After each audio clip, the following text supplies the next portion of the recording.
بسم اللہ الرحمن الرحیم، میں ہوں مدثر راجپوت۔ السلام علیکم۔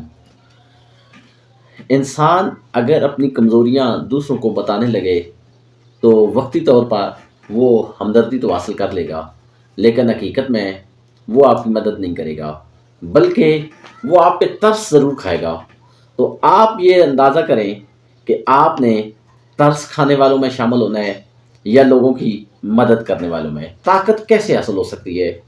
طاقت حاصل کرنے کے لیے آپ کے پاس علم ہونا ضروری ہے۔ جن ممالک نے علم حاصل کیا، جن ممالک نے زیادہ یونیورسٹیز بنائیں، جن ممالک نے ایک اچھے طریقے سے ایک منظم انداز میں ایجوکیشن کا سسٹم رواں کیا، تو وہ آج دنیا میں بہترین اور ترقی یافتہ ممالک میں ان کا شمار ہے۔ لیکن جو ہم مسلم کنٹریز ہیں، ہم نے تعلیم پر توجہ نہیں دی، اور اس کا نتیجہ کیا نکلا؟ اس کا نتیجہ یہ نکلا کہ آج اغیار جو ہیں، آج جو مغرب ہے، جو یورپ ہے، جو امریکہ ہے، وہ مسلمان ممالک پر حملے کیے جا رہے ہیں، اور ہم لوگ ہیں ہاتھ پہ ہاتھ دھرے ہوئے بیٹھے ہیں۔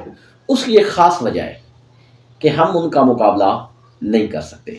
وہ ٹیکنالوجی میں ہم سے آگے ہے، وہ ہتھیاروں میں ہم سے آگے ہے، وہ علم میں ہم سے آگے ہے، اور اس کے پاس جدید سیٹلائٹ، جدید اسلحہ، جدید نظام زندگی موجود ہے، جبکہ ہم مسلمانوں کے پاس سوائے تیل کے اور کوئی چیز نہیں ہے۔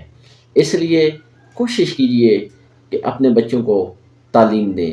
جو تمام مسلمان ممالک ہیں، ان کو چاہیے کہ اپنے اندر اتحاد اور اتفاق کا جو بیج ہے اس کو بوئیں، اور اگر نہیں بیج بوئیں گے اتفاق کا، تو ایک دن یہ جو نفاق ہے یہ ہمیں تباہ کر دے گا۔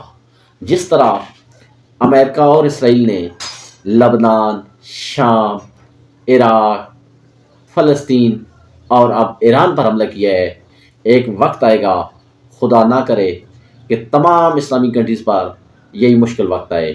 اس لیے آج سے کوشش کریں کہ تمام مسلمان مل کر ایک بانڈ بنائیں۔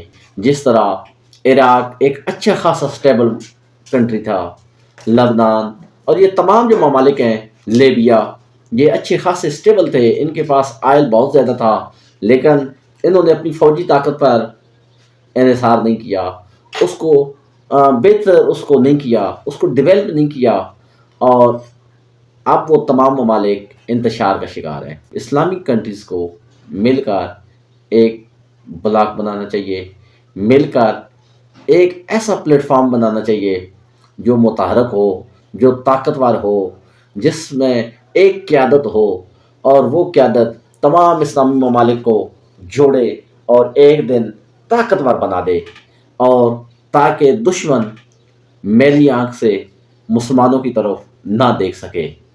اور اگر ایسا ہی چلتا رہا تو جو دو تین ممالک طاقتور ہیں، جس طرح پاکستان ہے، ضرور معاشی مسائل ہیں، لیکن فوجی طاقت کے لحاظ سے ہم باقی اسلامی کنٹری سے کافی آگے ہیں۔